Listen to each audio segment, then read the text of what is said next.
আমাদের এলাকায় জানাজা নামাজের পর সম্মিলিত মুনাজাত করা হয়, কিন্তু এখন অনেক আলেমগণ বলতেছেন এটা নাকি বিদআত। কোরআন ও হাদিসের আলোকে আপনার কাছে জানতে চাই, জানাজার নামাজটা হলো পুরাটাই দোয়া। সালাতুল জানাজা পুরোটাই কি? সালাতুল জানাজার প্রথম তাকবীরের পর আপনি আল্লাহর প্রশংসা সানা পেশ করেন, ফাতিহা পেশ করেন, দ্বিতীয় তাকবীরে আপনি দুরূদ পাঠ করেন, আর তৃতীয় তাকবীরে মুর্দার জন্য আপনি দোয়া করেন, তাই না? আল্লাহুম্মা গফির লানা লিহাইয়িনা ওয়া মাইয়িতিনা, মুর্দার জন্য দোয়া না এটা?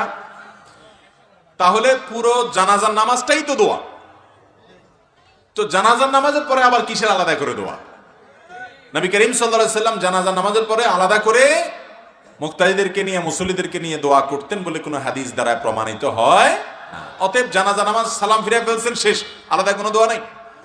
হ্যাঁ, আপনি যখন মুর্দাকে দাফন করতে যাবেন তখন কবরস্থ করার পর, কবরে রাখার পরে কেবলার দিকে হয়ে যার যার মতো করে মুর্দার জন্য দোয়া করাটা সুন্নাত। নবী করিম সাল্লাল্লাহু আলাইহি সাল্লাম দাফন করার পর বলেছেন, ইস্তাগফিরু লিআখিকুম ওয়াসালু লাহু সুবাত, তোমাদের ভাই যাকে দাফন করলা তার জন্য আল্লাহর কাছে মাপ চাও, এবং সে যেন ওই সওয়াল জবাবে ঈমানের উপর অটল থাকতে পারে, সেজন্য আল্লাহর কাছে দোয়া করো। এই জন্য দাফন করার পর কবরস্থানে, এরপর কেবলামুখী হয়ে যার যার মতো আলাদা করে আল্লাহ লোকটাকে আপনি মাফ করে দেন, তার সওয়াল জবাব সহজ করে দেন, ঈমানের উপর অটল রাখেন, এগুলো দোয়া করা তার জন্য সুন্নাত, বাস।